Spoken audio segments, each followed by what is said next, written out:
Alright, so we're going to go to make the ratatouille. We're going to start a little bit in the process. Unfortunately, a technical issue with an iPad being full and had to deal with it. So, medium to high heat. We've started to saute the garlic and onions. We're going to kind of let this come up. We just want them to be nice and translucent. And what we're going to do is we're going to build the tomato sauce, and then we're going to add the zucchini into it. We could take and build the tomato sauce if we wanted to a couple days in advance.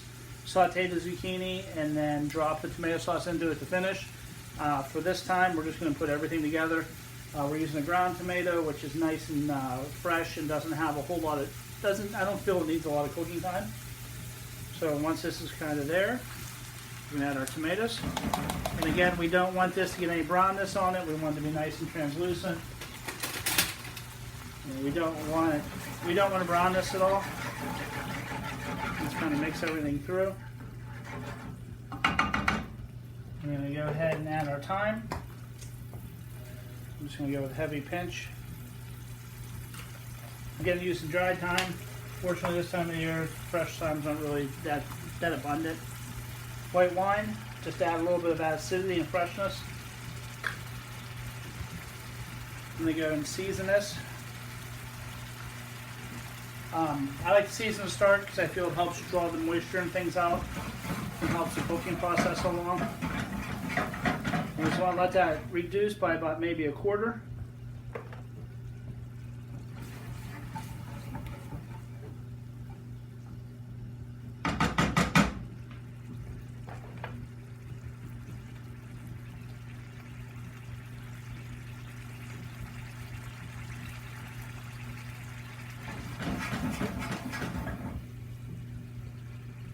You know, as that reduces, all those flavors are going to intensify.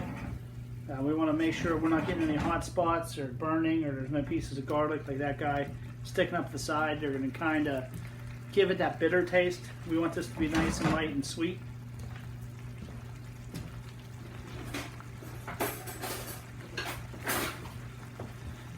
Going to go ahead and taste it at this point.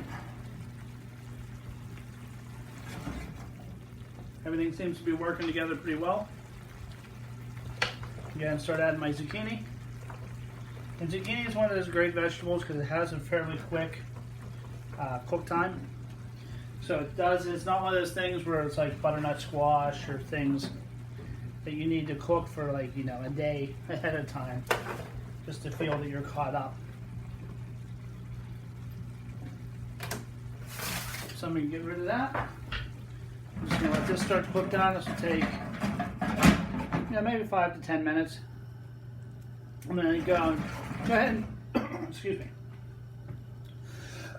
jump my heat up a little bit.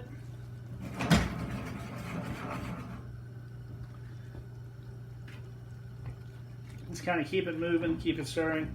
You know, one of the things is you drop the temperature of this pan a good bit by adding all that zucchini into it.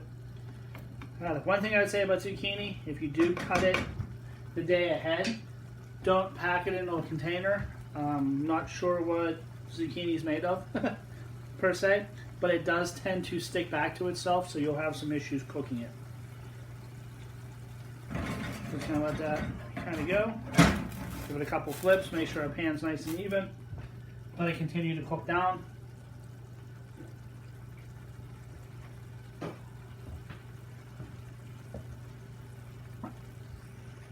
Adjust the camera just a little bit.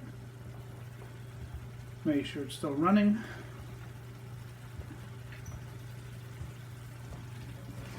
So you'll see as this starts to cook down, zucchini will become more tender. It will release some more liquid. And really we're going to look to cook this to the point where it's a nice stew that sticks to the spoon. We don't want something that is soupy and kind of is going to run all over the plate. Clean up a couple of lost soldiers there.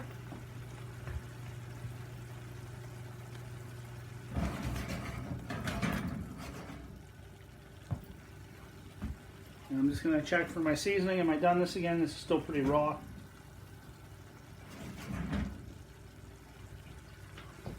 Seasoning is kind of there. I'm going to go ahead and let it cook down further. Just to get to the point where all the liquid's released. If the salt has been diluted so much that I need to add more, I'm going to add more. I'm not going to aggressively season this at the beginning. I will more aggressively season it at the end. So this could take, you know, anywhere from 5 to 10 minutes, a little bit longer. If I was doing this and making the tomato sauce ahead of time, or the tomato base ahead of time, I would saute my zucchini until they're al dente, add my sauce, let it finish cooking. Excuse me, that's more or less how we do it in the restaurant.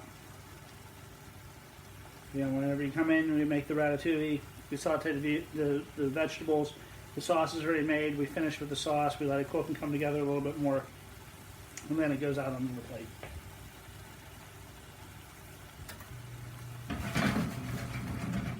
It's one of those things too, if you were looking to kind of cheat a little bit, you could throw this whole pan in the oven, let it finish. I'm not really that worried about this here and now.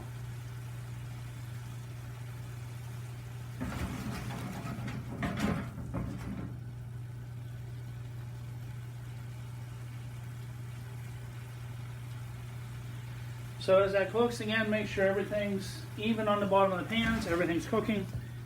Don't feel you need to constantly do the shake thing like I do as a chef. That's, I don't know, something they taught us in culinary school, or just we felt cool doing on the line at one point.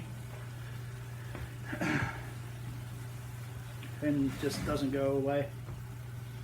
Again, we're going to come in and try it. Still a lot of crunch to it. I prefer my vegetables crunchy. Totally up to everybody where you want them. There's some people who want to cook this down to mush. You can see in here by the way it's cooking, it's nice and reduced. Down here you just want to watch it doesn't caramelize on the bottom. We don't want to pinsage the tomatoes. I'm going to go ahead and handle with a little bit of parsley. Chives, basil, tarragon, any of the fiend herbs will work right here. Give it a flip and we're pretty much done. So I'm going to set this off to the side and we'll work on to the fillet.